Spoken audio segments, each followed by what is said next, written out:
Yo, this is Bobby Wine, straight from Uganda. Ewaffe, Uganda. Big up that YouTube channel. Subscribe. Omuddugavu yoseti bahura tabasira mutano wakalekeza jarobere ku video eno. Anjagala Genetic Kembabazi mama Sassini sagala sategedde ku video eno. Audrey Lwabogo omusizi omutunzi w'ebyo njayo jarobere ku video eno. Muhozi Kanyopama Muhozi lagala jarobere ku video eno Kwata Junior. Njagala Natasha Museveni obere ku video eno Patience Charles Peter Mayiga Wasanya Karoli Mr. RJ njagala nawe obere ku Mr. Wasanya kubanga Wasanya wajja kusanya Obuganda. Bwenvaawo njagala mutagingire abasumba mwenna abamakanisa agabalokole betuta born again churches njala mubere ku video eno. Ningo kusingira danjala mukyala Imelda Namutevi abere ku video eno. Njagala omukulu Pastor Kiganda abere ku video eno waliwo endigayo nanga Pastor Kiganda gyosabira abere ku video eno. Njagala mukulu go bayita Pastor Kayanja wa Miracle Center Bagala abere ku video eno. Njagala era mukwa Muganda go bayita Pastor Chobe Chiwewesi wakansanga Miracle Center nabere ku video eno. Ya ngalena bugisibu fungize mbagala ku video eno buli omu abere ku video eno kubanga twagala kuyisa information bwangu ndio kengende maso mbategeeze ki ekiriwo. Alright.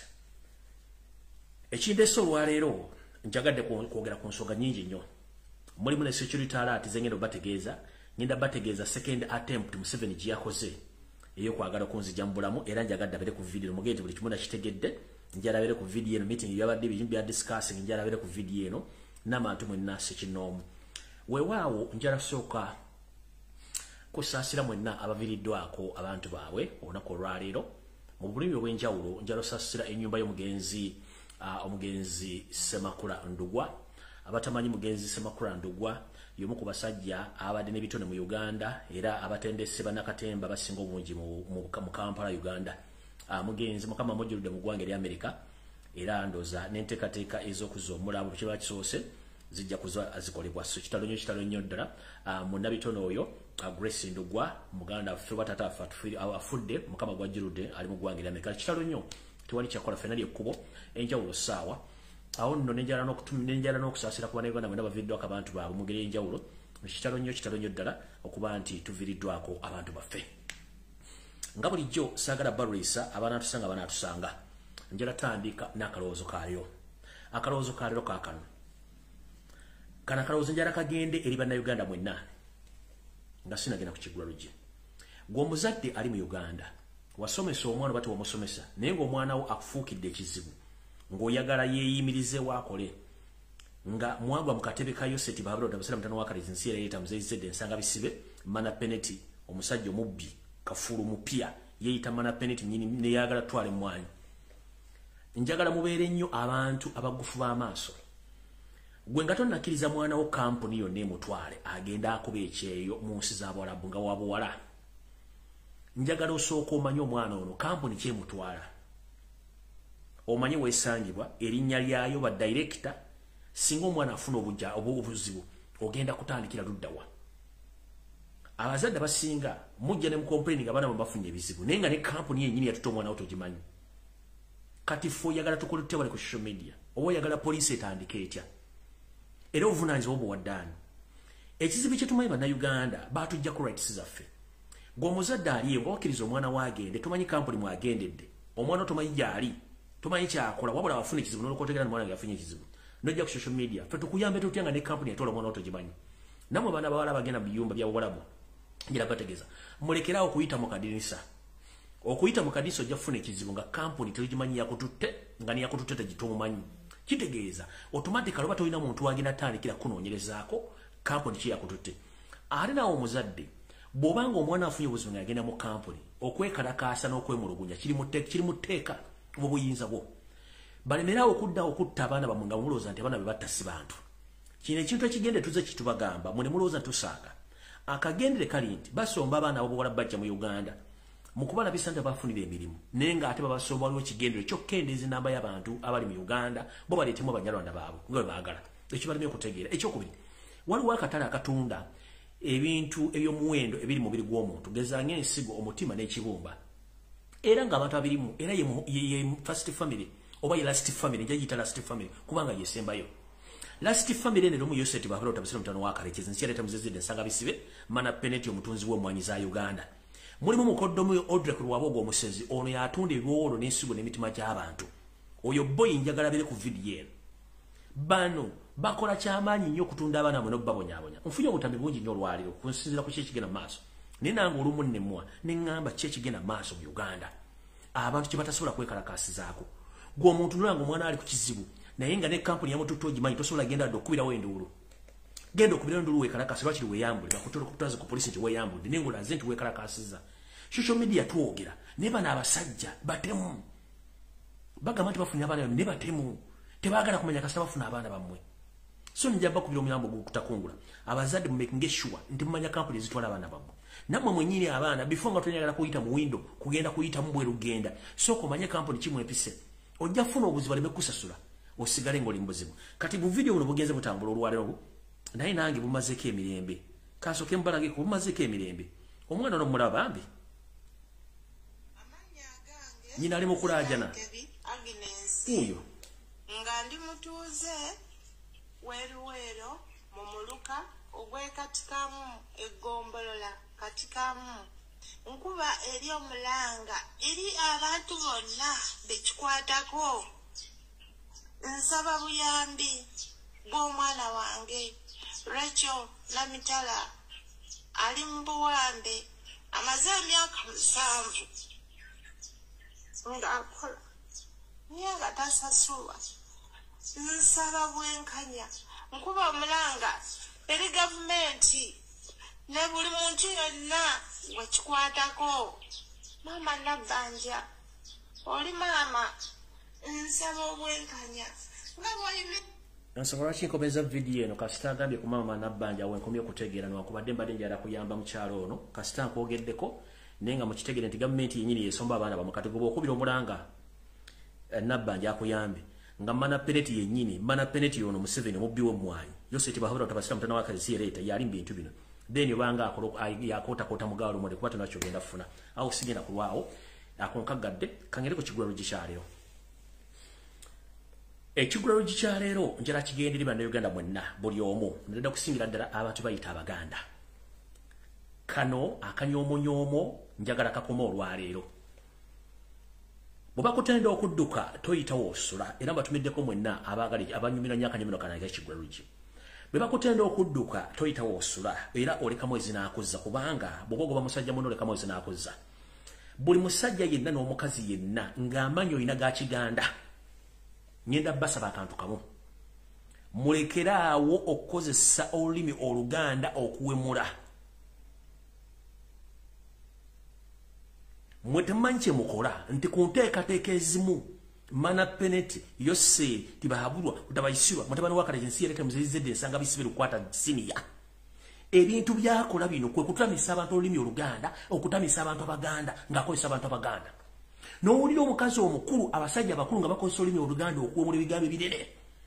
gwe wali omuliddeko bukyangobera ku shomida n'olenga amawanga amalala bakozesa ennimi zaabo okuwemula lwaki mukozesa Oluganda okuwemula buli muntu atuka okubanga yeetamu kibayita omuntu omuganda tukimanyi nti mana peneti yoseti bahabula otabasira mutano wa kalekezi ye kyayagala okukola yasooka n'amanya obunafu bw'Abaganda akabinja kamu ak'Abaganda obunafu bwabwe nga Windows ekisooka ntono ekyokuli baagala nnyo ebiyise ekyokusatu baagala nnyo esente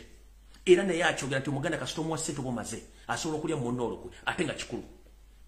abantu abali ku social media bonna basinga okuwemula amanya balina ga Kiganda bavumira mu Luganda lwaki tebawemula mu nnimi endala sooka weebuuze ennimi endala tezina bigambo bisobola kuwemula ekyo nga nkivuddeko n'otunuulira amawanga gonna agali mu Buganda gali olova gagenda mu mawanga 40 temuli muntu n'omu avaayo kuvuma tekuli muntu n'omu avaayo kuvuma Robert Kyagulanyi Ssentamu nga mvumira mu lulimi lwe waabwe era bano Abaganda ababuyabuya abatooletoole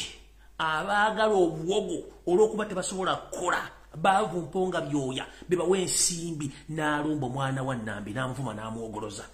ne bwebuuza kiki ekigenda maaso era w'osanga Abaganda abamu be bali mu kulya mu Buganda munnaabwe olukwe omusajja omunotha n'akubuuza what went wrong with the Baganda who are going against their fellow Muganda Robert Kyagulanyi Ssentamu who are those Baganda who are chasing their fellow Baganda on land nenga ate bano tukimanyi bulungi babakozesa bukoso kuba obugo ogoba bantu ku ttaka kubanga bagalaganda baganda bagoba bantu ku ttaka ogenda okebera amanya ng'amanya gano si bantu baganda bakozesa amanya ga Kiganda Museveni kiyamanya tweyita amanya g'Ekiganda tuyiga Oluganda tuyiga ebikolwa byabwe ate byennyini tubikozese okuba kubisa ebintu bye bakola kati bali mukola n'osanga omukazi omukulu ali mukuwamula ebigambo binene teryamusiba amunenyako gwasiba n'osanga omusajja omukulu alina amanya ga Kiganda avuma Abaganda agoba Abaganda ku ttaka ali mukutugunya Baganda banne ali mukutta Baganda banne neweewunya kyegenda maaso kino kirina okukoma Abaganda mwenna abakyalina empeka emera nga muli mu Buganda buli mu diaspora mutandika okwekisasayizinga rights zammwe oba obuyinza bwammwe omuntu addamu okukozesa olulimi Oluganda ng'awemula mumuyinako obuvunaanyizibwa bw'aba si Muganda atubuye nga obudde bukyanyolekera okwonoona olulimi Oluganda n'okwonoona amanya Amaganda nga mukoleramu ebikola ebyambyone mwe musinga okulya enkwe tugenda obbazula nga temuli Baganda mwe musinga okutugunya Baganda bannammwe tugenda obbazula nga simuli Baganda tugenda okunoonyeza abantu abagoba ku mataka beyita Baganda naye nga si Baganda balina ebakolera kiki ekyabatuukako mulowooza munaagenda ne Last Family ng'egenze kikibuzo munaagenda ne Last Family ng'egenze temujja kgenda nayo kati mweddeko tukoyo tuswaza ekyo kimaze era ekigulalugi nkifundikidde ngenze ku video eyandeese era kansooke mu koweri erimu mujjukira bulungi nnyo kitaffe omwami eyakonebwa amakaage eruweero omukulembeze wa February Kyagulanyi Ssentamu n'agendayo omukulu ono ne bamuwa essuubi naye poliisi ne gavumenti olw'okuba nti omwami ono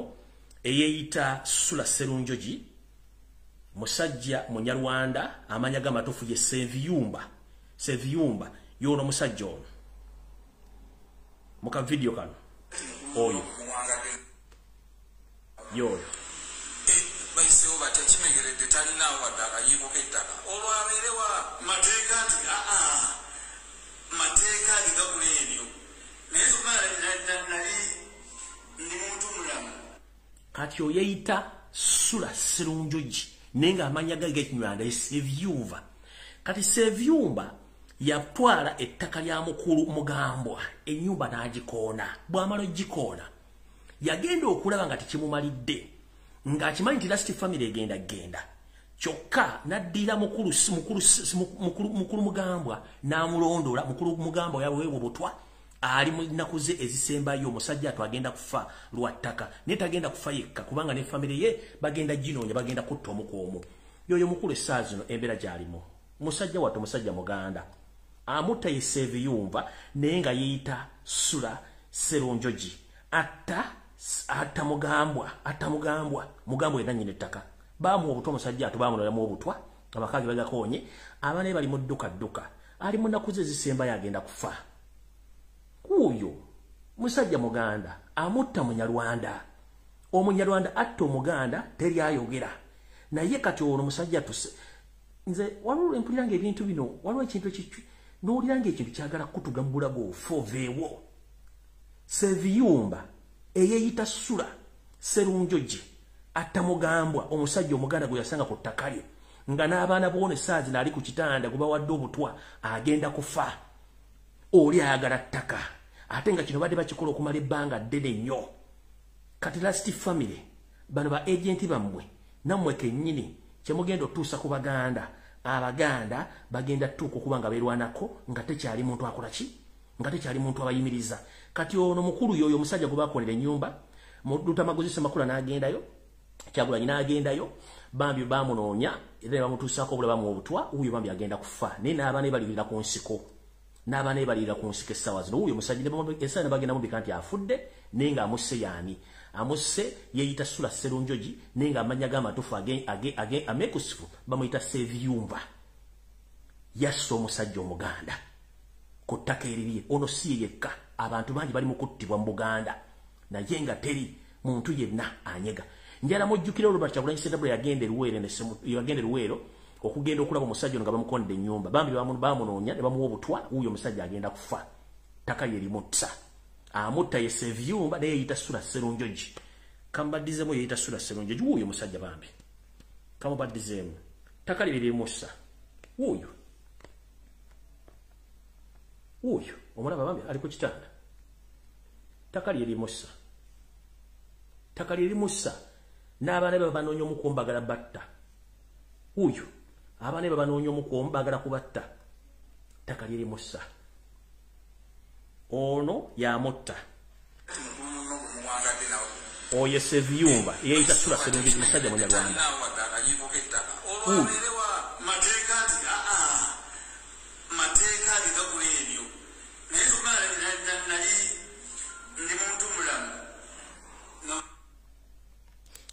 bwe bayiga Oluganda baamala bo kati kusalawo kutta Baganda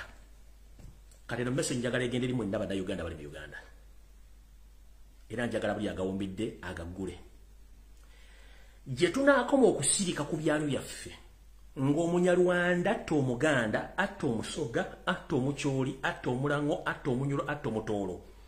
nga tetubakozeeko revenge bajja kafuula kamanyiiro akasumagiza eyeyalira batutte nga tetubaddiza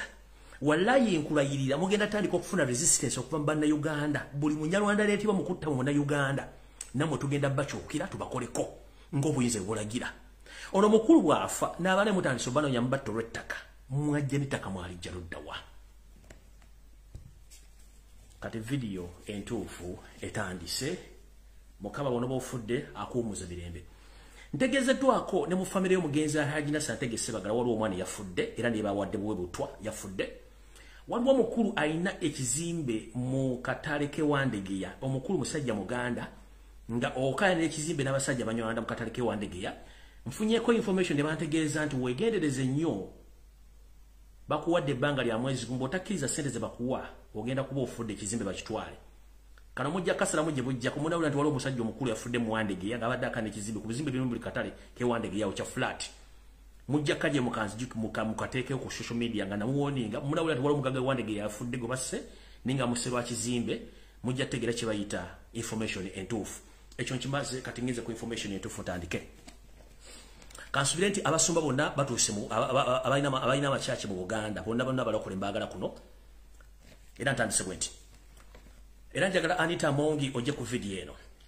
nga bwe tugamba nti omuze mubbi gufiira ku mugumba kituukiridde bulungi nnyo buli mubbi yenna yeefubitise mu ggwanga Uganda afuuse mubbi era singa tubadde n'ensi nga amateeka gakola essaawa zino omukyala gwe bayita Anita Amongi Mambitanga ntulege yandibadde ali mu kkomera yenyigidde mubbi obw'ekika ekyawaggulu buli ku international level emirundi ebiri yenyigidde mubbi obw'okubba emmotoka ey'ekika kya Mercedes-Benz S500 okuva mu ggwanga ery'Ebungereza ne yenyigira mu kufera eggwanga ensimbi eziwera emitwalo 5,412 eza pound ezaguze emmotoka eno bwe buwumbi bubiri mu obukadde 8 omukyalo n'alina okuba nga akwatibwa kyaze kitya tuzze tubagamba nti gavumenti ababbi basinga bakulu abambala amasuuti ne tulowooza nti tebalina ki si babbi bano ono omukyala yenyigidde mu bubbi bw'emmotoka emmotoka gye baaguze gye mwategeddeko ey'ekika kya Mercedes-Benz S500 nabalaze omuwendo gwegula nga bwogenda ku internet kugola Moses n'ogisaakinga egula emitwalo 11 bw'ozijja mu gya Uganda tebuwera na bukadde 5 omukyala ono munnange yenga ye yayita speaker alina akakiiko akamukolera emirimu gye ndala n'okugula ebintu omukulu ono yategeezeddwako akakiiko kano nti munnange matamu speaker emmotoka eno gy'ogenda okuteekamu ssente nnyingi emmotoka teri waafe ssente zino ate n'ekikulu emmotoka eno bwe tuba twagigula emmotoka eno tulina kuyita mu Spear Motors kubanga Spear Motors eyamukulu wava munno yalina olukusa olutunda emmotoka eza Benz n'ozikola service n'okutunda spare parts waazo omukyala Anita Amongi ono bano bekiruse procurement committee eyiye ebadde mukolera emirimu gino bwe yamugambye ku nsonga zino omubbi ono mukyala Sadolin Mama Bitanga speaker Anita Amongi kye yakoze eky'obuswavu kwegoba committee eya procurement emukolera emirimu gye ng'agamba yabadde tekyamukolera mulimu emuodiisa bwodiisa bwetyo Anita Amongi olw'amaze okugoba procurement team ebadde mukolera emirimu gye ng'amaze omuwabula nti emmotoka gye babula teri makulu matuufu mmotoka nzire ne ssente gye bazigambye enkyamu ate nga tebasobola kugula mmotoka eno nga tebamaze kwebuuza na kuyita mukulu wava muno Godin wa Spear Motors nga yayina yekka mu East Africa rights ezitunda benzi n'okuzijjanja banozikola ku ki services omukyala ono mama Lususu Sadoleni Paint mwama bitanga bwe yategedde ku mawulire gano olw'okuba nti yabadde mu bubbi buno n'agoba procurement team n'agigobawo n'agigamba temujja kukola ng'ate nze mbalagidde n'abagoba kiyakoze ng'afuna bamafia abali mu parliament nga batandika okugoba ku mpapula zino ez'okuleeta emmotoka eno gye babbye ng'emmotoka etuuka mu Uganda kumbe emmotoka bagibbe mu ggwanga lya Bungereza era ng'erimu tracking device mpaka lwe bagitrackinze ng'eri Uganda lwakuba nti babuzabuza ng'abafuka bana abakyabubuza ne mujja kulya Interpol ng'ekimya omuntu awo ng'emutwala n'emmotoka yo nga wetwogerera essaawa zino Anita Amonge tiimu yagigobye eya procurement ng'emaze okumukakasa nti ebintu badde bakola bikyamu emmotoka eno badde balina kwebuuza ku mukulu wava munno oba okumugamba twagala gula mmotoka eno nababulira ekituufu wabula ebintu bino bwe Anita Amonge byabitegeera bano abasajja ababbi basooka ne bagenda e Dubai ne bakola empapula eziraga nti emmotoka eri legit bwe bakomawo bamala okutegeera nti ebintu bino bikyamu ne batukira mukulu wava munno abakolere ku paperwork omutuufu alaga nti emmotoka ntuufu wava munno abagamba sisobola kukola paperwork wa mmotoka eno olw'ensonga nze sole distributor wa benzi mu Uganda so sisobola kubanga ngenda kola ku mpapula zino nga ku online silabako transaction ya motoka eno gye yavudde ate nga nze n'obuvunanyizibwa oba okutunda n'okugula emmotoka za benzi mu Uganda kino olw'okuba nti babbi Anita Amonge yabalegidde bagende mu maaso n'okugula emmotoka eno era ne basasula ensimbi ezo naye nga ekituufu kiri nti Anita Amonge yenyigidde mu kubba ensimbi z'omuwomusolo ng'emmotoka egula emitwalo 10 mu 100 mu 100 ye ne bagigula emitwalo 5,412 eza sente eza paundi era emmotoka eno mujja tuwulira ebina bifuddeyo olw'ensonga nti emmotoka ne babbye enzibe nti omukyalo n'ategedde era n'agoba procurement committee team ye ng'alowooza nti ensi tegenda tegeera kale nga nabo gisimufungize Anita Amonge wetaga kukwatibwa osibibwe olw'obubbi obuffere n'obukumpanya nti naawe gw'omu ku bantu abatawabulwa nti abasajja bakola ne baga nti emmotoka omuntu alina otuwa information n'okutubulya emmotoka eno nabiki bigikwatako wava munno tetusobola kugula mmotoka ya benzi mu Uganda nga bamuntu tagimanyiiko kyewakoze n'ogamba nti bikwatako tiimu n'ogigoba kumbe wenyigidde mbubbi obw'ensimbi zino nga n'emmotoka yennyini gye bakugulidde nayo nzibe so mama Sadolini Lususu bitanga wosaana kukwata osibibwe nga nagisimufungize olw'ensonga nawe ofuuse kagumba wegoge mu ggwanga lya Uganda okitegedde bulungi kati nno awo nno sigenda kulwawo okujjako ogenda ku security alert gye nnina olwaliro ndyoke ngende ku bintu ebirala ebiddako. Alright, kansulanti yoseri ti habulwa lutabaisika mutano wa karekeze sera nemzezele sanga bisibe lukwata senior mana penalty kofedira otuse kuno. Bwemba mukole kintu kyonna moyo mongere kunga amanyage mana penalty kubanga amanyage nyini yage wadde fetuliwo okuwa amanyago nagajjuza. So mukulu mana penalty kansulanti kuno kuoli ku video eya lero. Munange nali nabadde ntudde wano. Mujjukira nze agange gansanga wano ninga kola research nenga zula nti matuufu. Ebyantukako mwabimanya bulungi nnyo ku nkomerero mwaka guli ogwaggwa.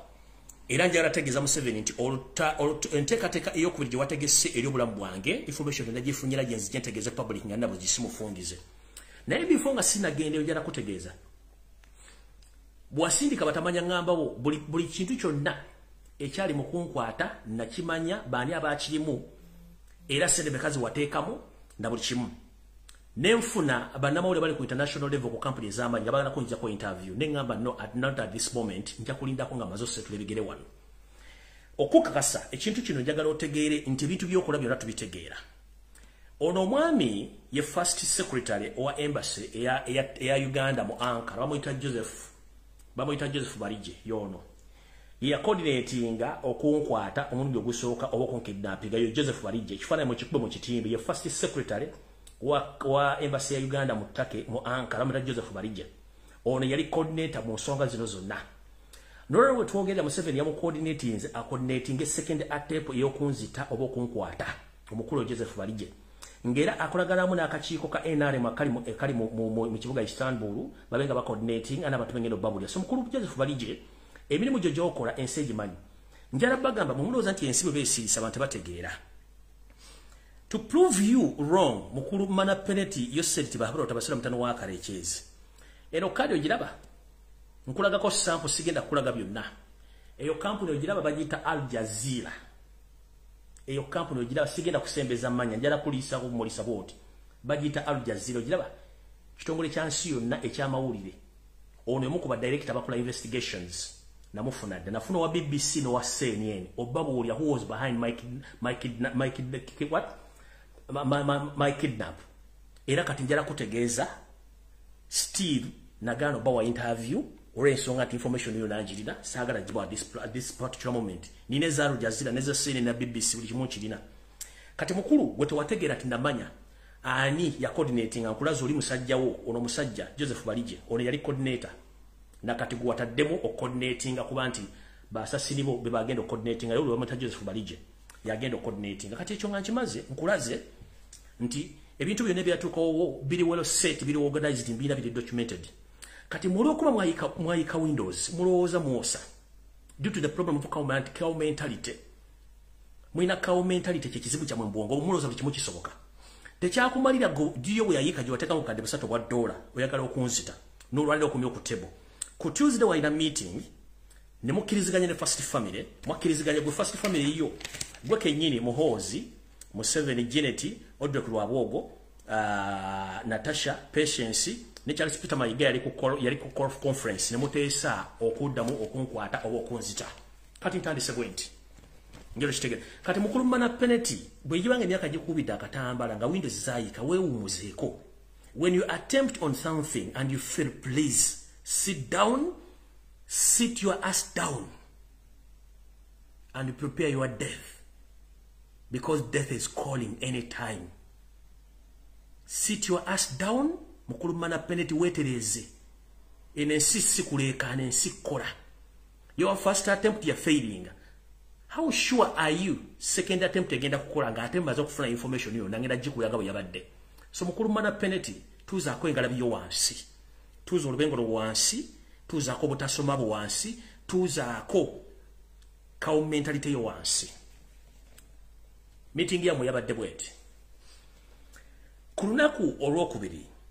mana penalty yo seriti bahabro tabasira mtano wakala jensera tamizezede sanga bisibe ngaita meeting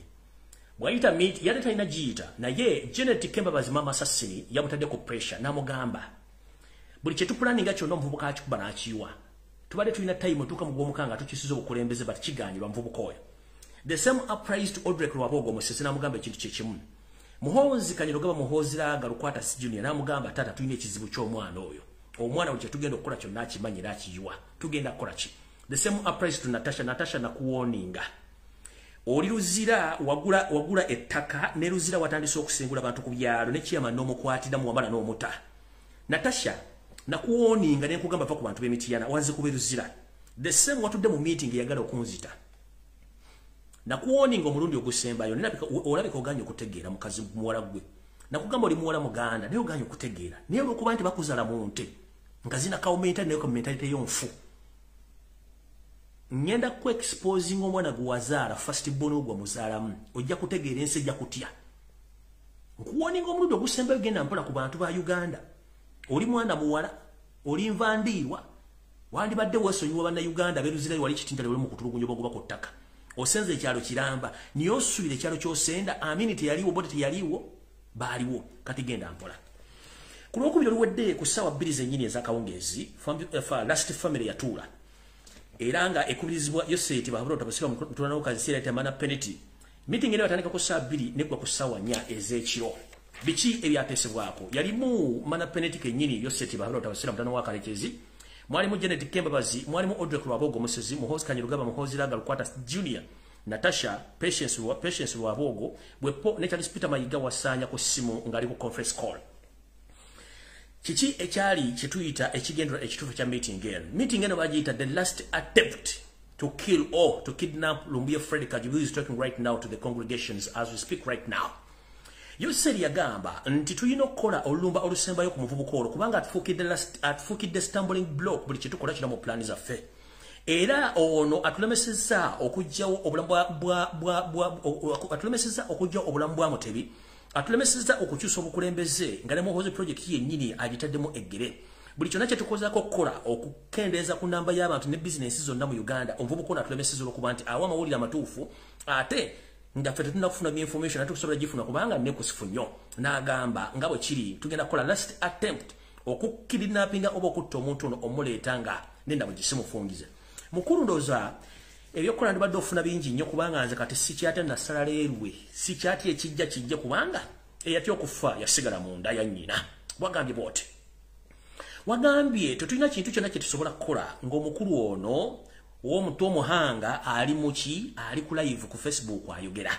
bwe baga nti ow'omutu omuhanga baga nti omusajja alina omutu omunene naye nze sikisufa kubanga lwolindabako ojja kutya kubanga sisobola kukulabikira ate sisobola nakutunira kubanga toli muntu wakutundwako toli utakutundwako wagambye mulina okukola ekisoboka kyonna okuba nti omusajja ono attibwa gwe muliro gusembayo era noyita meeting yabadde mu batabani bokka n'ogamba nti omuntu otumwagala nga mufu kubanga bwe batavuddeewo tewali kye tugenda kukola nfuuse ekizibu muziziko eri famire yo n'ebigendera byamu byonna era n'ogamba tutaddemu billions and billions of money tuganya ofuna omuvubuka ono nga batuliddeko ssente mpaka nakati atulimye okufuna naye ku guno omulundi tagenda tulema olw'okuba nti yabadde ya famire nga muze sosobola kufuna message eno nagifunya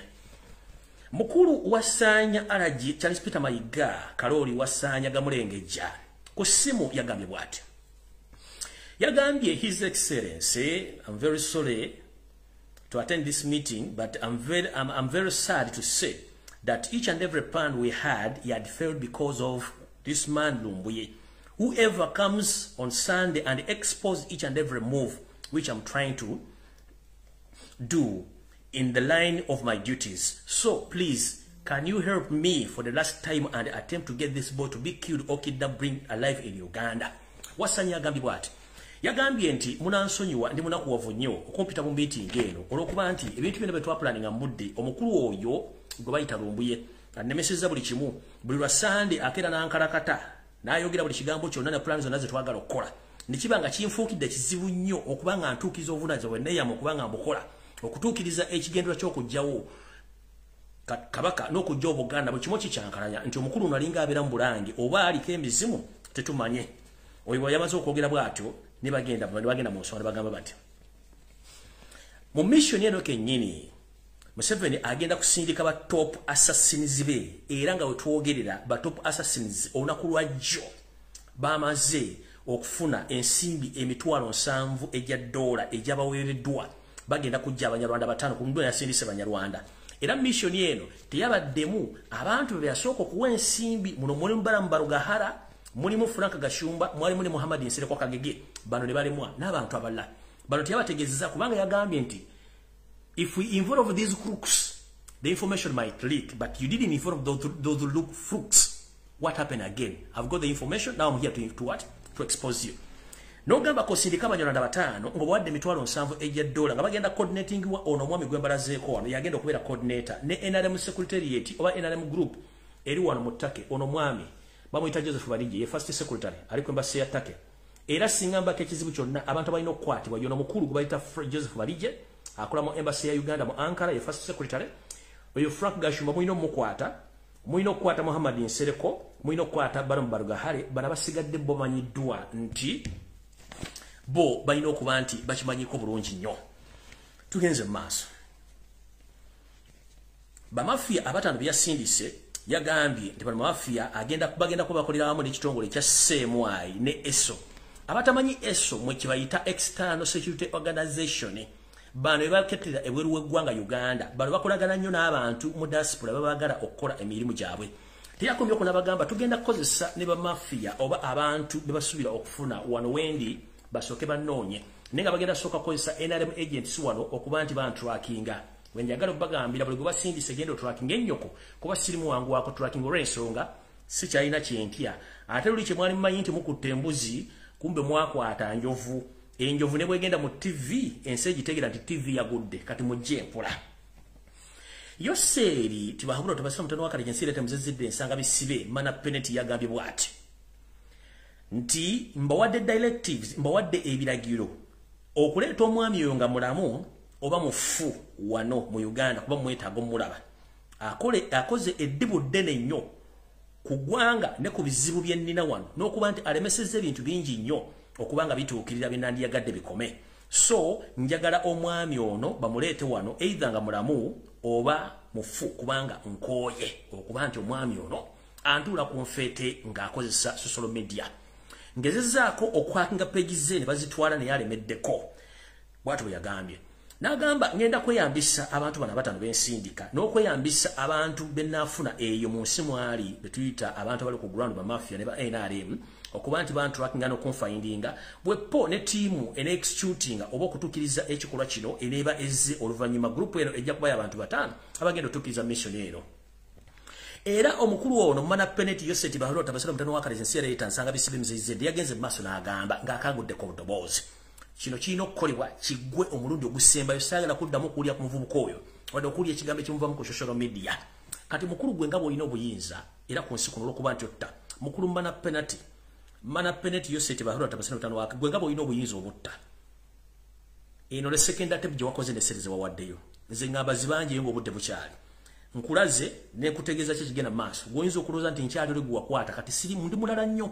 ate sikyatisibwa tisibwa kati ngenze maso nkyabwa information yagenze maso yose nayongera koti nti ne muhozi project yennyini gye tutaddemu ensimbi empya n'enkadde okutunda ekiwongole kino ekyaganya olw'omvubuko ono okuvaayo okuba nti expose za kudita plans zetuba tulina na buli kimu kyonna muhozi kyagezaako okukola era kyovula abantu omukulu ntumusindike buli w'eggwanga agezeko kuba ng'ayogera n'abakulembeze olw'okulaga bannayuganda ekifaananyi ekituufu naye bannayuganda bwagenda ne yeesigevu teyategeera kikigendera kikyaba kya muntu olw'ensonga ne babagenza okukyalira bennyini bafuna bifaananyi naye oluva nga bageya nti eyi ate kati gy'onazza azze kukola kikino ki bwali obaddeko Museveni ng'otunda ejje evundu ezize naye ng'ejje eryo buli gw'oliguza n'alinyanyambwa ati negifu ye gw'oliguza alikwata mu ngalo n'alinyanyambwa ati naye olumala oddinyanyambwa ati agajizize kati mutabani wo gyewaka musindika sofa yabaddeko ne Tanzania yabaddeko ne Kenya recently neno zalabye engeri Uhuru gye yamuzizaamu ebyayogeddwa nga avudde obimanyi tubimanyi kubanga otunda jiziriza jifu bwe yagenze n'ayitako ne South Africa ebifaananyi tebinafulumire South Africa era yavuddeyo nga kyekimu bwe yagenda mu Egypt gye yasomera n'agole bamugoba era baga kino kye batuleetedde kuga ekintu ky'otunda kifu ne muhozi project yennyini kiganye muli mu kusasula bantu kutambuza ekintu n'ekikolaze kiganye tugenze maso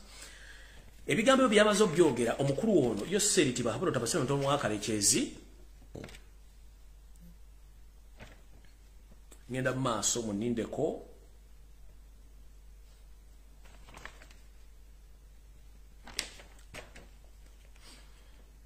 nasindika abasajja be batano beyesiga bayinza okuba nga toka lunaku lwanca batano du banyalwanda bebagenda okujjano okukolagana abawano basobola okuba nti bayiganze kenyini kabwa kwogera naye njera kugamba nti lweyagaliza mukakitawo bisere bisinga luttanyoko kati njera kugamba mukulu mana penalty tebakulyanga sente zo n'ekinusu nti okyalina kyosobola okuddamu okunkola wano wentudde exchange gye wali ogenda okukola munze nayo wali ogenda okukyusiriza munze nawo baabuuka badduka kati kintu kyoyagala okukola tubalinze wano kuba batuuka wano kyabalinza okuba balinnya ekiro kyale kuba sente wazibawadde information bazo gifuna oluli nakola profiling yasooka yonna buli kimu nkirina zonna ziri set file zonna ziri set sindikaana abanyalwanda bo anti babeera ne visa nnaku 7 ku 10 bajje mbalinze totawana budde eno second attempt gye wakoze totawana neserize emitwalo 7 simanyi yana kunzita gendo nyo butuufe bwoba ya Uganda ogikooye ng'olire kutulidde tuwa obuyinza bwaffe kote twalonda mutono bado kyagenda ate tojja kuŋŋaana kwogera tojja nja kwogera mpaka ne lumunanziika munkebera nkoba nkyayogera ekyo mala biseera mu bantu abagenda okwogera ku internet nja kwogera mpaka nga internet nyini yagijjeeko ate ne bona agijjeeko tujja funa the way of communication other way of communication twogere mukulu mana penalty do you copy sa mana penalty yose kibabula tabasira mutano wa kadali do you copy buli kimu kirina wano olwedde information abazogisasanya dda yafuniddwa dda abantu bategere gwe sindika embuzi zo wano ojja kulya omuziki mengo siriwala nnyo omuloza buli muntu wakuttibwa mutefa mutte mutwale alright awo nno nvuddewo ngenze mu maaso ebadde security alert ku side yange ndabagaye mutagingire bapasita babeere ku video eno bonna bapasita abaganja babeere ku video eno kati ngenze maaso ngaba mwatunudde ne mulaba olunaku lw'eggulo mu mawulire ennaku ezibadde ziyisaawo omusajja bana basajja oba entegera bya lunaku ki simanyi Museveni yalowooza ffe tuli basibe nnyo to the extent tetusobola kumanya ba agent be bannayuganda tebalina ssente za kulya tebalina ssente zigula mafuta zigula sabbuuni zigula ki nga n'abasinga business baziggadde olw'okuba nti ayina ba agenti be betuyita ebikabada nga muno mumundu omukulu gwe bayita Bitaatule. Bitaatule ono ayina oluganda ku Janet era nga business ezisinga obungi azikolera Janet. Ennaku ezo omukulu ono yavayo n'agamba nti batwala ebintu bye banka zibitwala. Banka size zitwala. Akakodyo kali kati. Bitaatule ono sente za gavumenti ezisinga obungi zibbiddwa bazimuwa n'ayizinvestingamu. Kati olw'okuba pressure ebayitiriddeko bano abasajja bagenda mu banka ne beewola ssente ne basinga ebizimbe bino. Nti banka ne betwala ebizimbe bino tabana loss. Era ne mbuga mugera twakinga ssente ziyabba tamusobola zisanga. Kati olw'okuba nti yakuba omulala tebatunda ebizimbe bye bali tebabitunda nedda banka n'ebitwala kubanga ali embanja olw'ensimbi zali amaze okujjayo okuwozaamu okutukuza. Kati n'akuba omulanga bano ne bazanya akazanyo kabwe ne banka ne ba blockers okukiteeka mawulo ekipublishinga nti ayina ebbanja ayagala bamusasule teryali bbanja baagala kubba. Yoseri Tibahabulwa tabasula mutano wakati nsi yaleta mana penalty Yoseri Tibahabulwa yennyini ne mukyala wa Mama Assassin Janet Kembabazi baragidde Bank of Uganda etayina Bank of Governor okunoonya obukadde 10 obwa dola bazuwe mukulu Bitaatule ono mbu asobole okusasula amabanja agambanjibwa mujjukire mbagambi Bitaatule ye Janet era nga ne properties ono zisingiza Bitaatule za Janet okulagira babanoonye milioni 10 zino batuwe Bitaatule sente baagala kubbanzi Bitaatule talina mubanja kubanga mukozi wa state era sente zino byagaba muyambi bazifune bazimuwe asoke ajjo amabanja agambanjibwa nenga mbazijukiza ono Bitaatule y'omu ku ba agent ba Museveni Abanyarwanda bali mu ggwanga abalina sente zitalina alina essaawa zino nga ne properties ezisinga obungi mu Buganda mu Uganda Kampala za musajja ono bulungi nnyo nenga mu disguise business akola za Museveni nye Janet Kembabazi mwebuzabuza nga bafuka bana abanga bazo tutegeera banayoga tebana sente za kusasula school fees wadde mmere ne eno first family oba last family yasazeewo bakwate ensimbi baziwo omukulu ono Bitaatule asobola okubanga asasula amabanja naye nga bali mu kwongera kubba bubisereza mu wamusolo bavuwaze eggwanga tugenze mu maaso bwetute.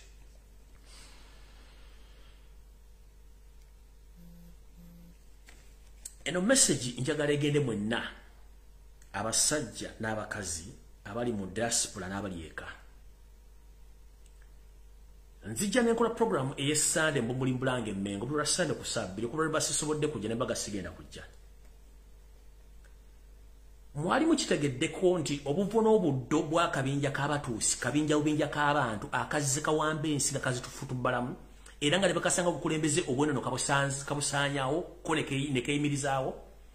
Abatuusi bano ensibuko yaabwe entuufu eva mu Ethiopia nejjanga etalantuka neyingira amawanga galiraanyaawo ne Congo neyingira Rwanda nesangayo Abahutu n'Abatwa ne babagezaako bayingira nakati bafuga. Mu myaka emikadde nnyo Rwanda yali efugibwa obwakabaka. Naye abatuusi bano batandika okulwanyisa obwakabaka bwonna obwali mu Rwanda era ne babusaanyaawo. Era n'abakulembeze ab'ennono abali basigaddewo abadduka abawanganka betuyita ba princes ne ba prince abali badduka mu mawanga ag'enjawulo balumbibwa ne baweebwa obutwa ne bafa eyo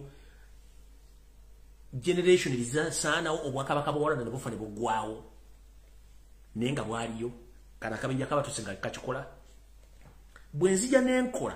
video resane mbumuli mbulange Mmengo mbamba gula maaso mana penalty Yoseri Tibahabulwa tabasira mutano wa Kalekezi y'omu ku kabinja kali akalwanyisa obukulembeze obw'ennono mu Rwanda n'abusaanyaawo. Mana penalty kennyini yali mu kulwanyisa obwakabaka bwa Uganda obusaanyaawo ng'akozesa Abanyarwanda banne abayita amanya g'Ekiganda. N'owulira omusajja omukulu ng'anenya Lumbuye okwogera ku nsonga za Buganda naye nga tasobola kumanya nzoogerako mu kkowe ki era lwaki nzoogerako kanjala bategeeza. Rwanda nga tennafuna bukulembeze buno bwe tuyita obwa gavumenti Rwanda yalina abakulembeze bayo ab'ennono era akabinja k'abatuusi kano kaasaanya obwakabaka buno nga kakozesa abo bennyini abali mu bwakabaka okulwanyisa bakabaka abo ne babasaanyaawo n'obbalumba kwaba baali basenguse n'obalumba gye baali baddukidde ne battirayo n'okutuusa olwaleero nti obwakabaka bwasaanawo tebuliiwo. Ekikolwa kye kimu mana penalty Yoseri Tibahabulwa tabasira mutano wa Kalekezi kyali mu kkola okusaanyaawo obwakabaka bwonna obuli mu Uganda naye nga obukulu bwayagala mwe muli obwakabaka bwa Buganda obwo yabusensera abulimu nze ngezaako okulwana Abaganda abala. Mwe muli obwakabaka bwa Bunyoro musajja wattu nga lwakesa lwabalali nga kko yamatamiivu bwe tugenda kuwalwa enzululu obwo bo yabutuula n'abufuuyira n'obufuuyira dduumu ne buzikira ne tugenda ku Bwattoolo yalina ekisumuluzo kyawe yamanya kyekinakolebwa kyekitaakolebwe. Obwabusoga yabufudde Ludo kyakuzanyirako kubanga kati yamanya program ki zaatwalayo nezitali ntuufu. Kati boddaawo n'obuuza lwaki njogera ensonga zino kubanga nsinzira mu byafaayo nti abasajja baserwa jjokoota okusinga bannyinimu entanda baba bavaddanga bo balina kulwanyisa Bwakabaka okujja ofuga nti basanga Bwakabaka kiba kizibu nnyo Mana Peneti ne gurupu ye okutwala ensi ze babaagala. Soka weebuuze Obwakabaka bwa Buganda tebusula mu nnyumba Mana Peneti mwali kubanga ennyumba gyasembayo okubweramu. Lwaki alwanyisa okujja Obwakabaka bwa Buganda, okujja obwa Rwenzululu, okujja obwa Bunyoro, okujja Obwakabaka bwa Buganda okutta Ssaabasajja Kabaka Ronald Muwendo by'okubiri ng'ate akozesa Baganda. Era Baganda bennyini bali mu kuvuma Baganda bannaabo, Baganda bennyini bali mu kulya Baganda bannaabo olukwe. So mukulu Mana Peneti nga nabo gisimufungize. Mukwano gwo Wasanya Kaloli gamulengejja Ssaalongo Mr. Alaje gwokozesa okujja Obwakabaka bwa Buganda namulaalise. Ebikola byonna byali mu kukola mbiraba. Naye nakugambye okujjako nga mumaze kunzita ekitasoboka. Temugenda kusanya Obwakabaka bwa Buganda. Musajja atuwa Bunyoro yayiika Windows ne mumuleta kyagina. Ntegezeddwako nti bwakusanga mu kkolero n'akubuuza. Ne weetoola mu boddodamu n'omufeesi nga gaddamu ng'akubuuza ng'omuganda kubuuza ddanga gati nze sinda kulabako kati yembera gye baagala. Bonna babasangula obwongo nga bakozesa obuto bw'enjawulo. Kati goba tonategeera nti oli musajja Muganda olina okulwanya Obwakabaka bwo n'eggwanga lisigalewo. Ogira ovuma Lumbuye teka ebirowoozo bye ku Lumbuye nga weerabidde nti n'Obwakabaka ono Mana Peneti gyasibuka. Ye kennyini Mana Peneti n'akabinja kaabwe bennyini baasanye Obwakabaka bwabwe kati wali obukulembeze bw'abatuusi. Mukiwulire bulungi? So nno mutegeere bulungi nnyo lwaki nkola programs ezo. Lwaki njogera ku Buganda, lwaki njogera ku Bunyoro, njogera ku Busoga, njogera no ku bwa Rwenzululu kubanga n'obwa Ankole gye buli nga ne Kabaka Banyankole essaazi nali mu dduka musajja tulwako ensalo abalali nga nkoya mutamiivu. Kubanga naye Mana Peneti yayagala bw'amala okuva ku bukulembeze buno bwaliko bw'ekikwatira afuuke Kabaka w'Abanyankole kisajja kusoboka. N'ekisinga okunvunaanya kwe kuba nti nasobola okwawula amenvu mu mbidde nti muno mwalimu embidde ezaali zeesibye mu Banyankole n'enzaawulamu. Bw'oba oyagala okwawula embidde mu menvu ddira Mana Peneti omuteeke wali omulete n'Omunyankole olino batandika okwogera Olunyankole ojja kutegeera nti Mana Peneti musajja mutuusi Munyarwanda n'Omunyankole oligino waali bantu babiri banjawulo. Kati mukulu Mana Peneti nga tonnategeeza nsi yonna bigendulwa bibbi tujja ku exposing at the extent nga bwe twakwawula mu menvu ne tulaga nti gw'olimbidde kyekitugenda okukola okwawula mu bantu bonna bategeere ebigendulwa bye bituufu. Kati gwakyali wano agawumbidde ng'okyasagambiza ng'akimezezza okw'omusana ne Mana Peneti simanyi muli obusente mukola ki ekiri atabala kyekiri n'asigadde waka. Mujja kitegeera kati nga mwagala okutegeera ku Sande nabagamba nti ku wiiki ewedde nabagamba Obuganda wali butegese empira gy'ebika mu bitundu by'Ekkooki okusunsulamu abanaasobola okujja okubanga bakola ki basaba empira gy'amasaza mu Buganda. Wali omuggo Ekkooki naye nga Mana Peneti ono yakozesa oyo Ssaabakooki okulumba abantu ba Kabaka kubanga tukimanyi nti Obwakabaka eyita Kabaka wa Kkooki alina n'entebe mu Bwakabaka bwa Buganda kubanga Obwakabaka mu Buganda buli mwogu Kkooki ssaza oba twalira Buganda eri yakkiriziganyako mu ndagaano. Olunaku lwa jjo mwana w'emigo nga givuga era Peneti ono nga yali mu control yasindika abantu bakuba basajja ba Kabaka n'abakazi ba Kabaka. Emigo mwagiwulidde oba video nziinako wano nzibalage katono kubanga siina budde mu information ina nyingi nnyo naye nga njagadde bategeeza ebikola bya Mana Peneti byonna mbitegere bulungi nnyo byakola. Linda kondooza kambaza nyire kano omuggo mugulala guno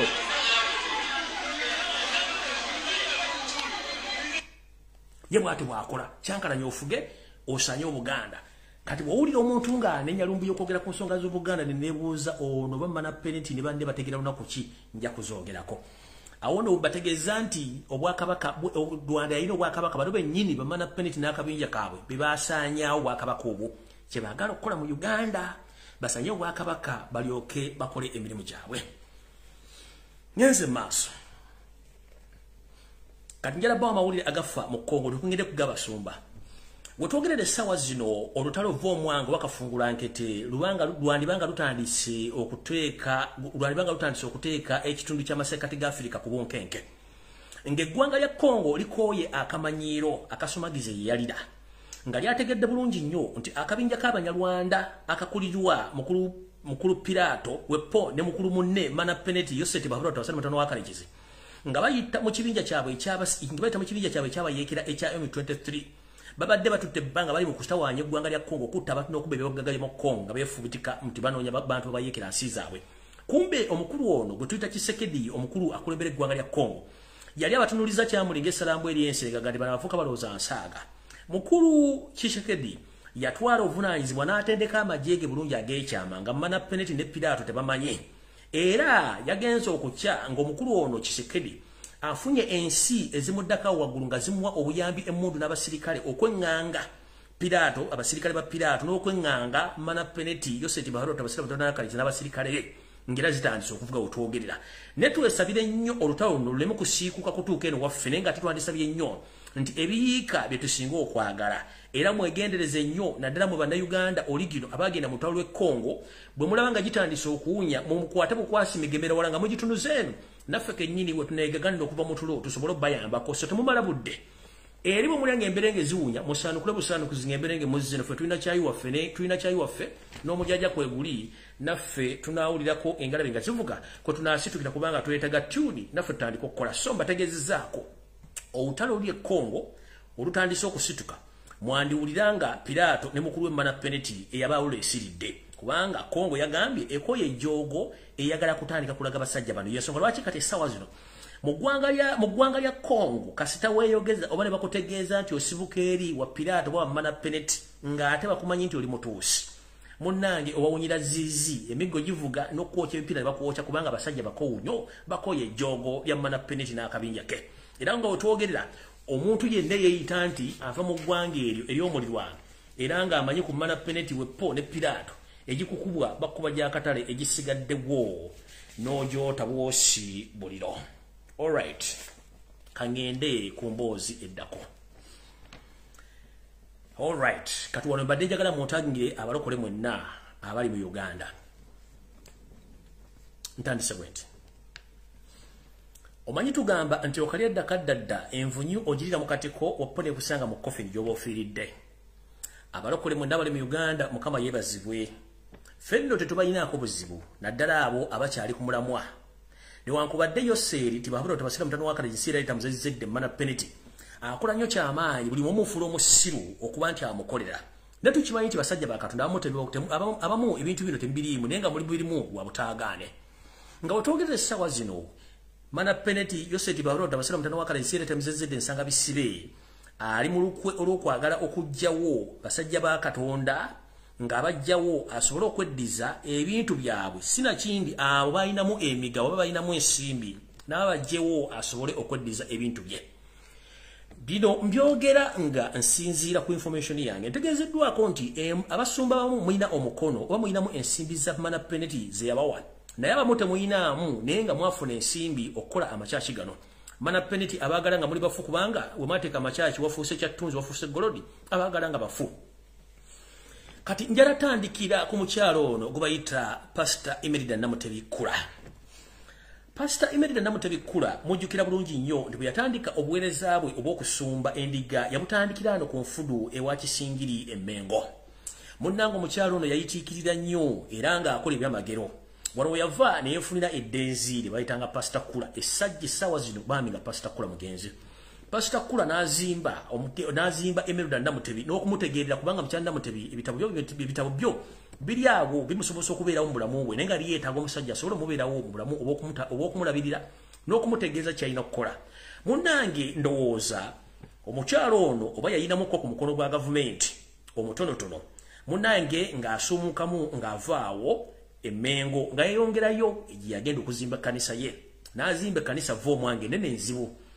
Bwe baatuuka mu biseera ebyokuba nti kanisa egaziye ekuze kyesaagala konfaminga nti balinamu omukono gwa gavumenti n'okusinda ku information ginafunye naye kennyini bamwetaaga mufu. State yayagala okutwala ebintu bya Namutebi olw'ensonga bayinza okuba bayinza okuba nti balinamu omukono mu ssente ze oba nga baagala mujjako bintu bye olw'okuba nti ekitundu yazimba kanisa kikuza ate nga ne kanisa nnene ng'aliwo missionary bweti. Yoseeri olw'okuba nti yasensera amasinzizo amasomero bizinensi na buli kimu kyonna ayagala buli bizinensi buli kimu kibeeremu musajja munyarwanda oba mukazi munyarwanda naye nga abantu obeetadde mu kkowe okuba nti bannayuganda nga n'amanya balina ga Kiganda kati ye kyayagala amasomero gonna gannansangwa mu Buganda mu Ntebe Mukono Kampala Wakiso abasajja bagokulya basinga obungi bonna Banyarwanda naye ng'amanya balina ga Kiganda Oluganda balwogera bulungi nnyo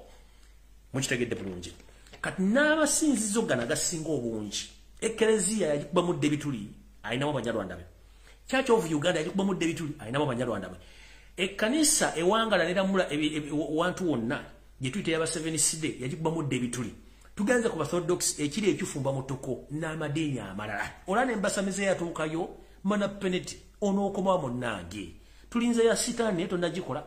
olaba n'embasamize mana penalty yatuukayo n'ateeka ebiwongole bibiri okuli ono Silvia Namutebi Mukandooni n'aleeta na Nooli simanyi kulannama ne Bawe Kabona Juma abana baayitanga baffe n'abateeka mu ddiini y'obufere n'abateeka babeeraawo Onde mpoza Buganda oyigo bayita mane penalty sini original lukwata ndandi songero duno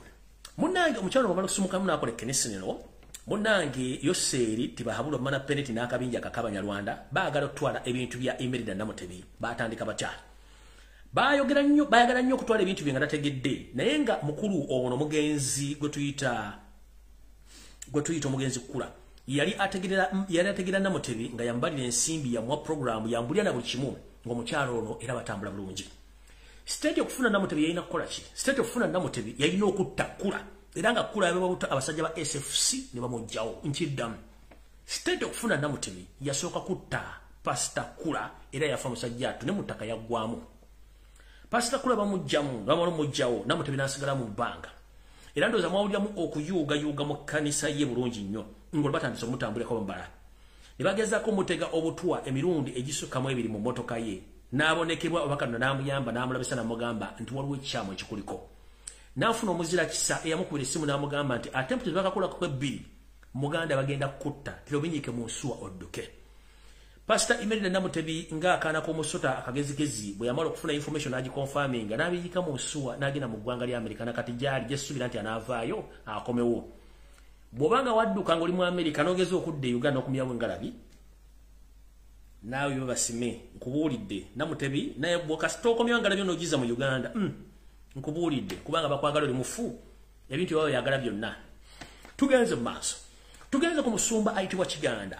omusumba Kiganda noono asangibwa mu bitundu by'omu Kisenyi ebitundu by'omu Kisenyi bino oba mbategeeza sayidi ki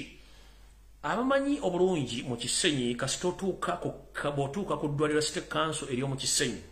eno waggulu ng'okimba kivuva ku lubiri okkirira ngadda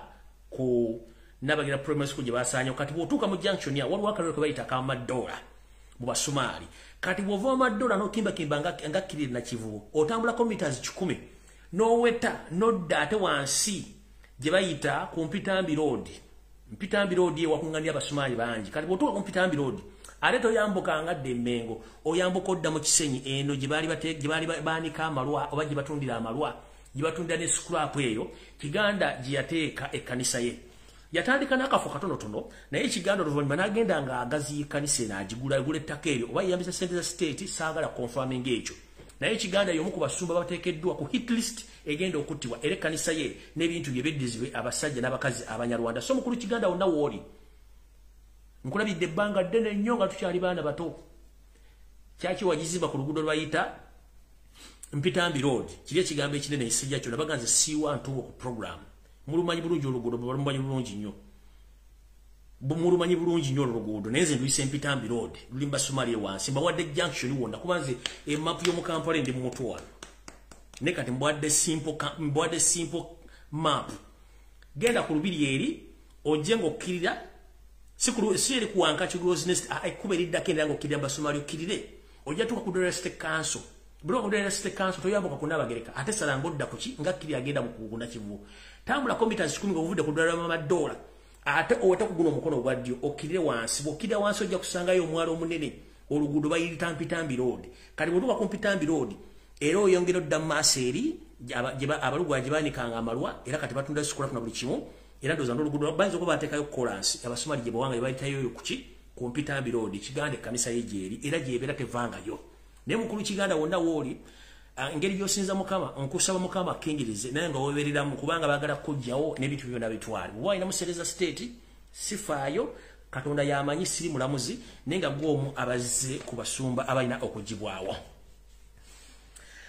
Tugenze ku musumba omulala gubayita Kayanja wa Lubaga Miracle Center. Kayanja Miracle Center abantu mwanege yatulwakyamuwogere nga tumanyi state agent.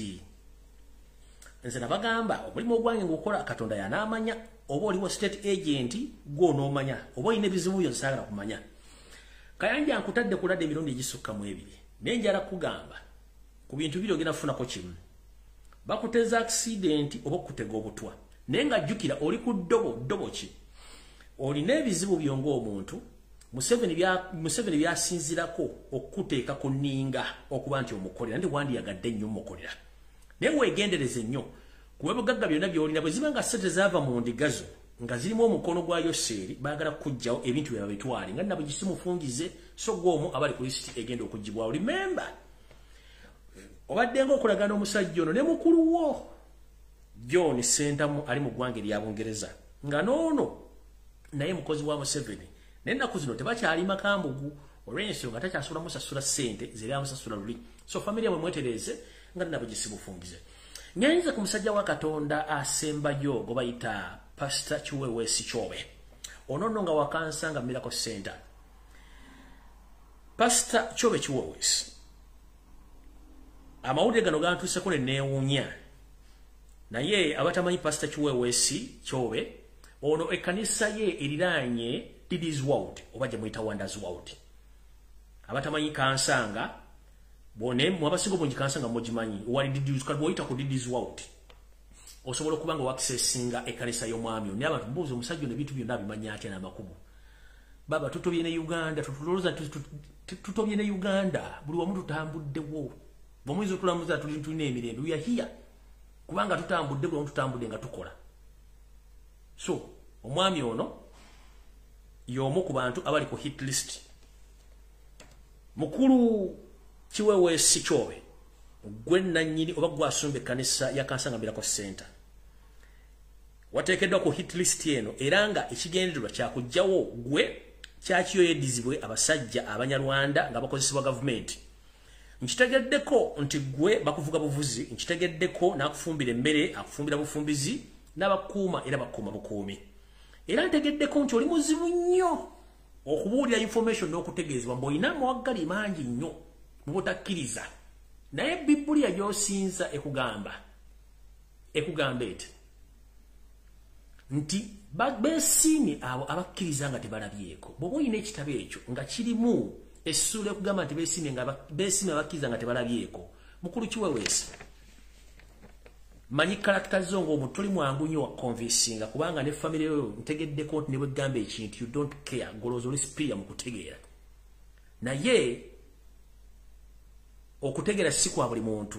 ate n'emputtu si ze zikulembeza okutegeera kwaffe. Wabula tugamba wempaka akunamya esatu bwe mpa mala okufunga n'otokolera nti banfungudde. Njagala otandika okwetegereza abantu abajja mu kyaki ennaku zino. Ntegeezeddwako nti abeesefusi nga bataano bakutambulirako ku muntalinga endyayo n'entambula n'ensula naye nga bano abasajja Banyarwanda. Bamanyi okusula bamanyi woosula, bamanyi ani akufumbira, bamanyi ani akuwa caayi, bamanyi ani driver wo na buli kimu bakimanyi. Naye nga gwe omu ku bantu baagala okutagetinga ekkanisa ye bagitwale bulungi nnyo n'ebibogagga byonna babitwale era obulamu buli mu lusuubo ng'abantu abalala. To prove this, asobola okukubira ku mukyala Imelda Namutebi akubulira story eno yabino ebintu ajja kubuulira lwojja otegeera nti kintegeeza nkitegeeza era information ntuufu. Nkiddamu gwawakana information eno ng'oli mulokole era ng'oli musumba ku gwenjogeddeko wano. Kubira mukyala Imelda Namutebi essimu bali mu Uganda bali mwami naye kyetegeddeko yadduka. Imelda Namutebi kkula tali mu Uganda yadduka. Bw'aba tali Texas ali Boston. Nkiddamu Imelda Namutebi kkula bw'aba tali Boston ali Texas. Gwe mu musumba gwenjogeddeko kubira omukyala eno essimu y'ekyama akubuulire ebiki ebyatuukawo luno otegeera nti engalabi yo yino gitereeza era osoma Bayibuli ng'ogitunudde mu bulungi. Manyi mmwe abantu naddala bannaddiini mulina empaka. Mugamba nze Katonda akuuma, Katonda alina ebyokukola bingi nnyo.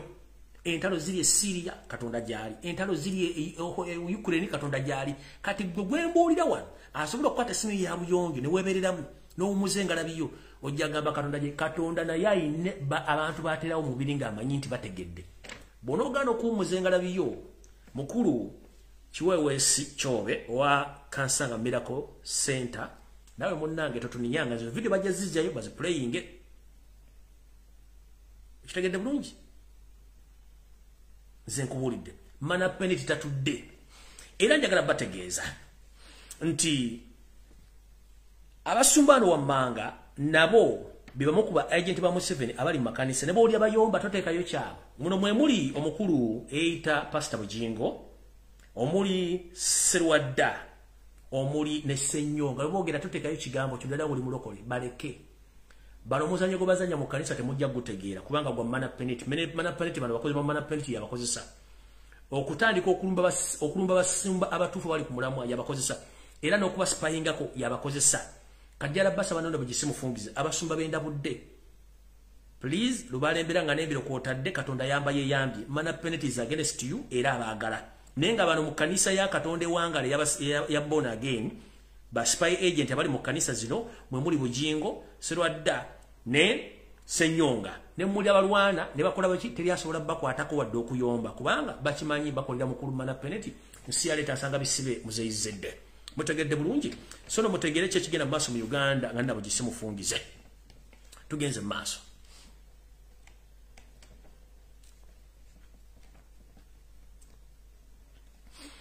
ensonga baki bagala batta eribweti Museveni akimanyi nti okutwala ebintu bina mu Uganda biteekamu abantu be abakoze empaya ya bulungi gajimazeewo bulungi nnyo kye kimwagazisa okujjawo amakanisa ne bannyinigo bonna abaganda abalimu abatuufu alekemu ensowoleze ez'abanyalwa ezisobola okuddukanya amakanisa gano okutambulira ku biragiro bye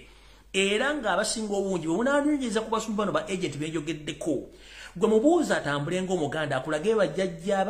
kabeera omu nkiddamu ku basumba bali benjogeddeko abasatu gamba omu akulage ejjajjawe ekijja kye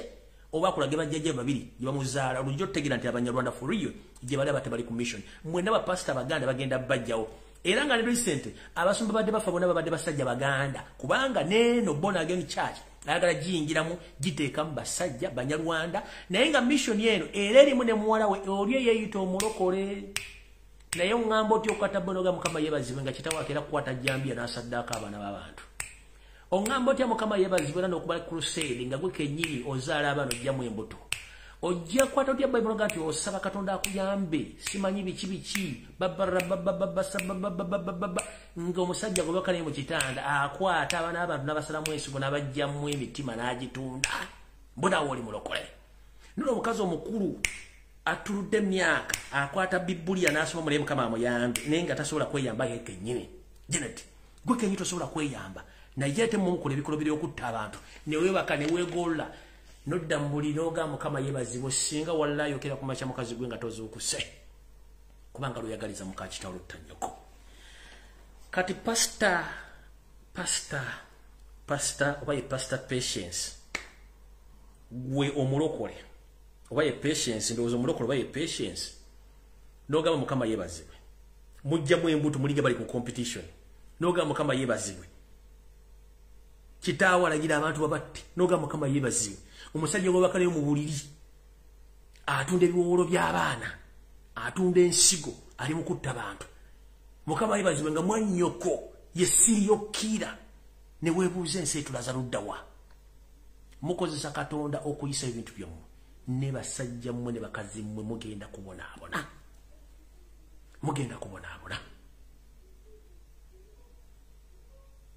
mugenda kubonaabona naye ekikutta obudde kekinaabuta mujja kitegeera go family mana penalty mwenda mujja kubonaabona ngenze mma so namutegedde lwaki bigenda maaso mu Uganda ng'amasomero bayagayingira n'ayingira amakereziya n'ayingira emizikiti n'ayingira amakanisa n'akozesa abantu bennyini abalimu okusipayinga ku bannaabwe mujja kitegeera nti ensi mbi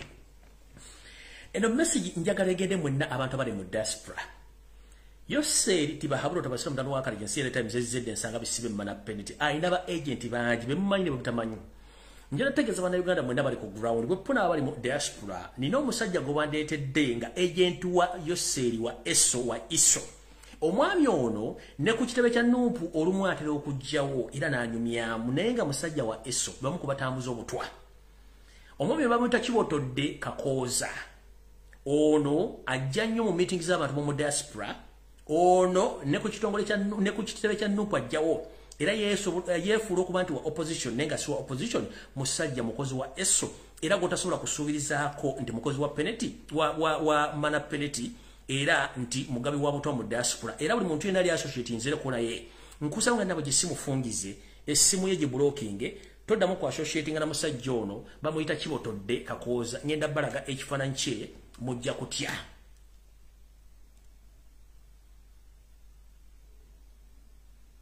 Mujja kutya mulyoke mutegeere nti ensi bwe mugirowoleza yavaawo dda mana penalty ensi ayagala gisaanya obusaanya mulyoke mutegeere nti omusajja ono si munna Uganda bulungi nnyo. Alright, nze nga bulijjo mbaleetera bwiro.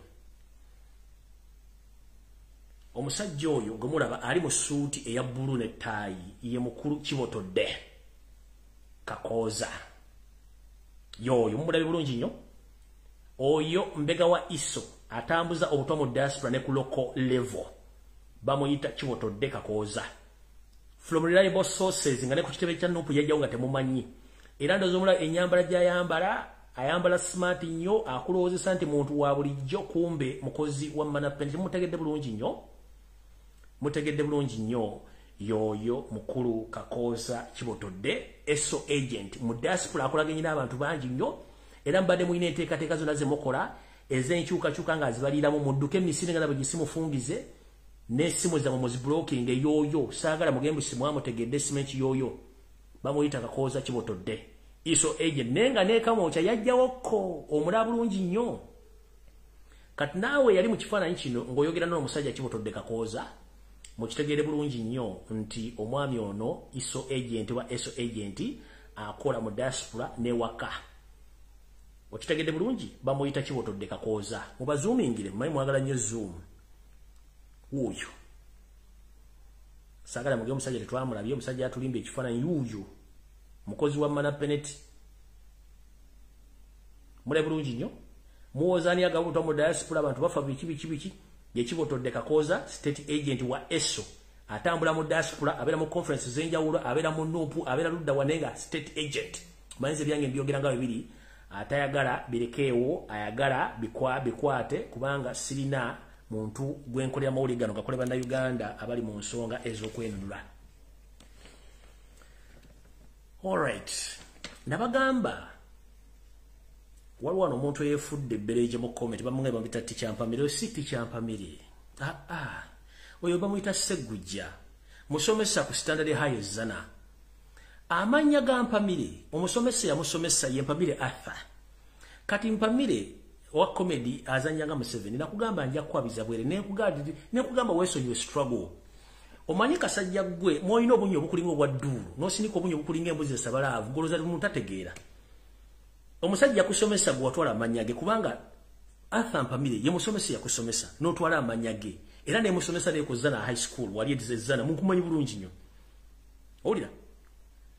era ne theme y'okusomesa oli bwaba asomesa wanjawulo nnyo ku ggwe tona byosomesa kubanga n'abaana b'osomesa the biggest number of the girls bakozeseza embuto bazijjamu. Mpamire weewumuzeeko amanya siga gona kugamba daleka kweswaza. Nanyini manya amuta Arthur Mpamire amanyikiddwa musajja mweru talinga bubunya bukuli obuno bipo oyina dipo zikulinga ng'onyo wa ddu n'obunyo bw'osinika ng'olinga ng'embuzi esabalaavu mukulu weewumuzeeko tumanyi oyo state agent nakugamba nja kukobya nga towulira nkumanyi weewumuzeeko. Eddie Mask yakusomesa yali nanyini isomero Alliance model. Alliance model liwali ku Gulubaga Road. Lyo lyabiranga lyavaawo ewantikagwa wabiranga. Nawe bakusomeseza. Nogende makeno ofuna flat degree. Notandika kufuka musomesa kusomesa ngali byosomesa na utubitegira nkumanyi bulungi nnyo. Era ne kusana haizana zibogera okubwa bakubuza omusomesa ngosomesa bagamba Arthur Mpamire so sigwe Mpamire. You are nothing. You are dense like you are dense like your boss mana penalty mu 7. You are dense. Toyina nawe kyoli kubuza nga ifukana aba. We know you. Oli dense. But you never bakumainde oli dense nebyo osomesa if it is not Arthur Mpamire the one who the name you took from him. Nothing you atoyina kyoli na. toyina kyolina ganja kukwabiza bwere nanyini nyamwita Athampamire brown in color very bright guy musajja na mukiga musajja mulungi nnyo talinga gwe yefula oli musajja mugandi osiriwala olinga abantu bakawo mentality gwe Ssegujja nakugamba ne w'olitambula n'obeera mu Banyarwanda emyaka 10 togenda fuuka kabinja k'Abanyarwanda bajja kukosa mali bakujje omukulu nkubuulira gwe Ssegujja eyayita Ntyampamire you are nothing ne makire wafuna flat degree mu education byosomesa fu abana amanyi Athampamire ye teacher waabo basomesa nkubuulidde erinnya lina siririyo you are dense okusoza ku information jenna kubanga nze nkumanyi gobo yagala kutegeera kubira nabakyala wa gundi kubira nabakyala wa kabaka bwa Rwenzururu Mpamire Arthur yamusomesa nkumanyi Athampamire gwajja kerinya mumanyi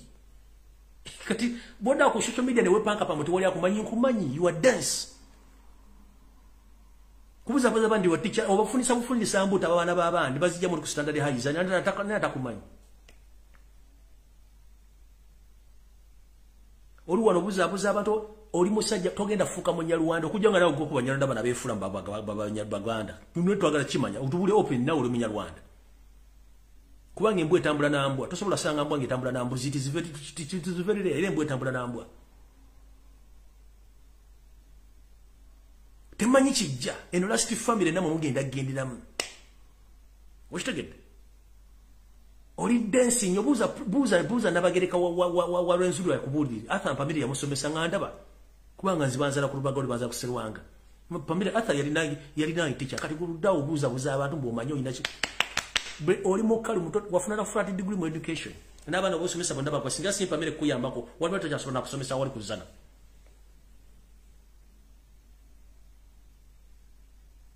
mwita teacher Mpamire iwe Muganda maybe you are just disguising yourself that you are Muganda ninga na uli Munyarwanda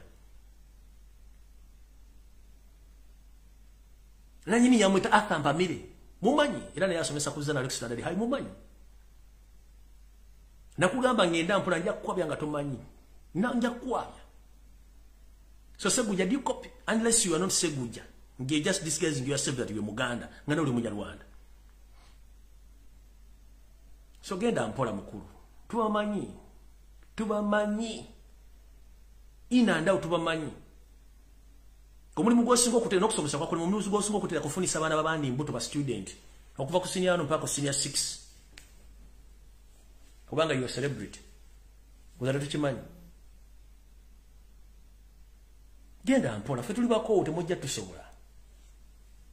tubamanyi bulungi yo akuba tusikanga oyo kamuleke let me reserve my point nenga kamuleke ne tubamanyi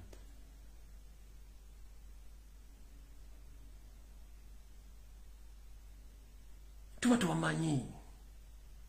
ateze guno mutogwa gujjukira buli kimu kye nali nsomye kone kye nali naye kubyo nambi manyi so Mr. Ssegujja I hope you are copying this information Ochitegede gira mubuze gwegeno mbuze St. Francis Emengo buza Athampamire St. Francis Emengo yatuliza ebanaki gendo obuze mukwano gwo the assistant inspector of police muletero Anatole mbuze huwa yamu ajja kubuli tojja kuddamu kunnepa kila kugendo obuze assistant inspector of police mukwano gwo kubanchi manyi he was once my teacher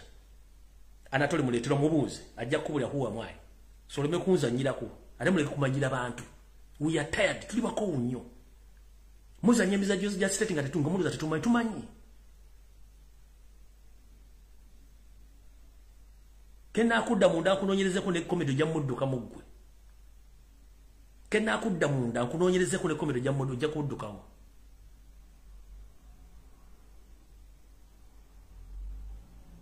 fetuli ba step boni buli kimuntu kimanya ko tusirika nduga abantu katubaleke polisi but you are nothing apart from spying on your fellow artist je muliko na kubacha ankara chichuka chemmanyi temuna kida chemmanyi abantu bako balina ebizibu abana abandi bali mu bawala babajja mu nsigo ojjana otikko obunya buli kulingo bakubira ddu kitegere so no sigenda bamalira biseera okujjako bajjukiza nti mwendabe nagamba ebintu biddako njala mulize bulungi nnyo nabagamba nti state planninga okussa wansi buli muntu yenna abadde akola business mu Buganda ng'oli munene bagenda kubijjiko omusolo olyoka okitegerevu omwange wetwogerera eno tweet yakoleddwa ng'egamba bweti nti mbana penalty olw'okuba nti wamulemesa diiru y'emmwanyi mu parliament nejjo yakyogeddeko ng'ali mu kwogerako eri simanye eggwanga lyoba lyawa mbana penalty you are not a Ugandan, you are Rwandi. Right now, you are sending your agents from Uganda Revenue Authority moving around across Uganda, putting pressure and piling more pressure on more coffee processors across Uganda. This message goes like this. Coffee processors in Greater Masaka sub-regions have been given notice by Uganda Revenue Authority inciting that each factory shall owe medium is supposed to pay a VAT of added 5 million Ugandan shillings from Yugi shillings emitwalo kumi effectively from 1st July 2022. Nkabaddiremu. Ngawe nabagamba nti ono apulaninga okunoonya ssente mu ngeri yonna esoboka kati mana penalty lw'okuba nti emmwanyi zaamudibiri teraayira zitwala. Kati yataddewo etteeka ng'ayita mu kitongole eky'ababbi ekya Uganda Revenue Authority agenda atuuka ku buli byuma by'emmwanyi byonna ebiri mu Buganda ng'abagamba. Luli mbadde musasula omusolo gwa mitwalo 10 ogubakkiriza okukola omulimu ogwo. Kati okutandika ennaku z'omwezi lumu omwezi ogwokutaano buli alina ekyuma ky'emmwanyi mu Buganda basookedde Masaka onosasula miliyoni 5 okukkiriza okukola omulimu ogwo. Ono kati lw'okuba mu parliament kyalemye agenda chifu mana penalty agenda kufuna engeri gy'atandika okunyigirizamu abantu bano automatically abajje mu business abengeera era abange etteeka liri alese kubanga bwakuteekako miliyoni 5 just a coffee processor kiba kitegeeza automatically akujja mu business kitegeeza ki bwana agenda agamba abalina ebimu bikuba emmwanyi nti bataddeko omusolo kuva ku mitwalo 10 gwa mitwalo miliyoni 5 musajja atu miliyoni 5 agenda zijjawa ngoli ayinza omuleeta tani emmwanyi ogikuba namwe mitwalo y'emmwanyi namwe mitwalo 15 mitwalo 2 kati sera agenda zijja esobola okukola omulimu guno kitegeeza abantu bagenda kuvaamu mu business mpolampola namwe balina amaduuka bagenda bakola kyekimu abalina ebirundo byeko bagenda bakola kyekimu abalina business zeetaba bagenda bakola kyekimu kino bagenda kibakola okwetoola Uganda yonna mujja tegeera nti bana basajja balina plan eyavuwaza abasajja n'abakazi abali mu Buganda mu business pochitegede bulungi kati gwali eyo akyagawumbidde ng'enso girabanga bw'olina okuba kyekiseera n'osituke bw'onoba tosituse ojja tuuka okweyaguza olujjo gy'obeera nti enjala zaakuggwako pochitegede bulungi naye nga nfundikira gye tukoma okuwa omukisa mana penenika gurupu ke okututta nga tetwerwa nako kiba kitegeeza tumuwa obugumu n'okutegeera nti atwesobolera njala kubira omulamu kutakungula buli muntu yena gy'oli omuntu yenna akuleetako olusiddiike akuleetako akambayaaya akasengula ennyonyi ekiro gy'obeera nti bwerinda ne bukya tegenda kutuuka gyeraga mutandike okunyiiga bwe munaanyiiga omunyarwanda atannyo kye tuyita retaliation ate bano bwe basindise okujja mu Uganda abangi tebamanyi Uganda ate tebatumanyi njala bagamba ekigambo kimu mutegeere obuyinza bwe mu ggwanga ate musigale nga mwogera so nga nfundikira eno message njagala igende eri mana penalty yoseti babona tabasala mzano wa Karekezi. By names of Lumbuye Fred, the political activist based here where I am right now. Previously, towards the end of 2021, you tried as possible to kidnap me or to kill me, but unfortunately you failed. As we speak right now, on Tuesday you had a meeting in the State House in Table with your first family or last family, and you discussed the second attempt of killing me or bring me back to Uganda alive because you wanted me dead or alive. But I'm here to inform you. I've already got the information and the details of people who are involved in this mission. Please go slow, because a man whom you tried to arrest previously is not the same man whom you are trying to arrest right now. Because you yourself, you might end up in hot soup or in hot water. This is a Soviet country. There is no blame game here. Go slow. I'm not an easy subject as you think. No, I'm here to warn you. I know what you're planned, and those people are boarding tomorrow. But this is to inform you. A man whom you tried to assassinate on 3rd August last year is not the same man whom you tried to attempt to arrest or to kill as you wished last year. I'm a totally different person. If you want to prove this, please visit Google, search my name, Lumbuye Fred. You understand the person you want to kill. I'm not an easy subject, and I'm not an easy package to export back to Uganda. I'm not scared of you, and I will not get scared of anything because I'm speaking the truth and I love my country. And I'm here to defend my kingdomship. I'm here to defend my country. And I'm here to spread the information, love and peace and unity. So if you think that I'm going to be scared of the people you are sending here, they will get to know the real me. Because you think your bogus games you are doing in Uganda, the same games which are going to be done in other countries. You've tried so many times to assassinate me, but this time around, you might face it tough with your agents. Please go slow. Don't think you're going to intimidate me. No. I decided once and for all, I love my country and I will stay in this struggle. However much challenges I'm facing, I'm ready for each and everything. Because our brothers and sisters have been killed, others have been kidnapped in Uganda, and others are still in jail for their right. You will not silence each and every Ugandan who is in diaspora and those who are still in Uganda. You are not the last president of Uganda. And your family may end up like any other families of people who tried to suppress their citizens. Politics is just a mere game whereby we need to use our head to discuss issues and people decide whom to vote and whom to lead them. But you, to remind you, one, you are not a Ugandan. Secondly, we didn't vote you. We voted Robert Kyagulanyi Ssentamu as our next president. So I have all rights 100% to talk about Ugandan politics and to discuss issues concerned about things which are taking place in Uganda. Many people in Uganda are suffering economically, but you are spreading a lot of money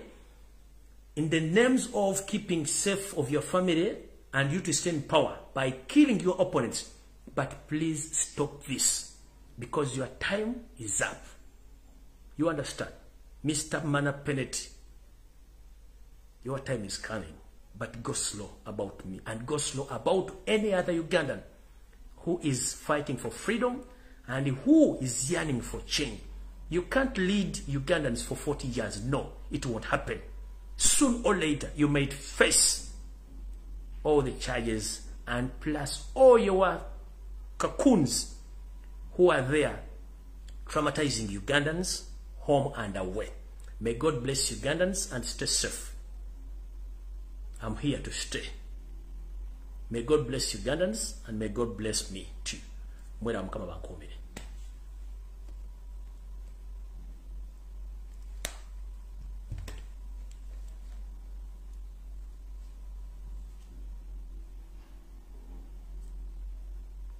Yo, this is Bobby Wine, straight from Uganda. Ewaffe, Uganda. Big up that YouTube channel. Subscribe.